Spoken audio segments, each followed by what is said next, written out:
Chers catéchumènes, dans la vidéo précédente, je vous remerciais pour ce que vous nous dites en cette période pénible du confinement et sur le sens de votre catéchuménat et ce que dit votre désir de baptême à tous.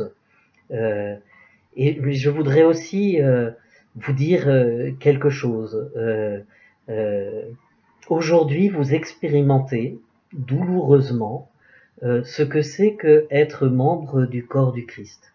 Être membre du corps du Christ, c'est n'être épargné en rien de ce que vivent nos contemporains.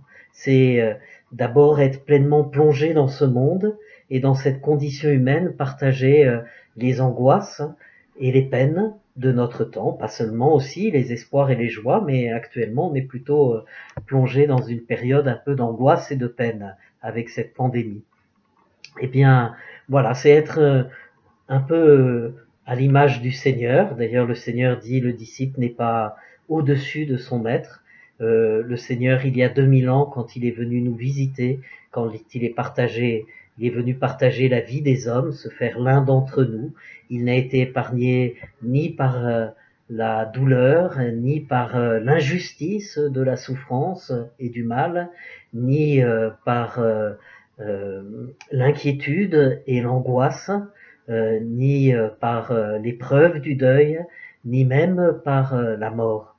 Euh, eh bien, nous aussi, comme chrétiens, comme membres du corps du Christ, nous partageons et nous sommes solidaires de toute notre humanité. Nous partageons ces mêmes angoisses et ces mêmes douleurs qui traversent aujourd'hui notre humanité.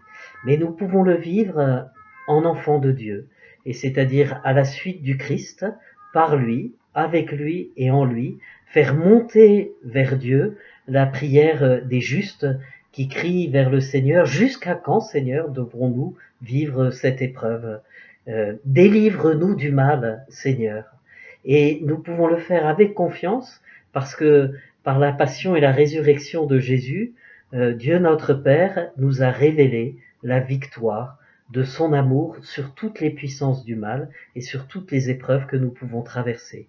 Et alors du coup, nous pouvons prier dans cette confiance pour tous ceux qui luttent actuellement contre le mal, que ce soit les soignants, les malades, les chercheurs, et par notre prière, participer à ce combat contre le mal. Le Seigneur nous dit aussi cela, que la prière du juste est entendue par Dieu.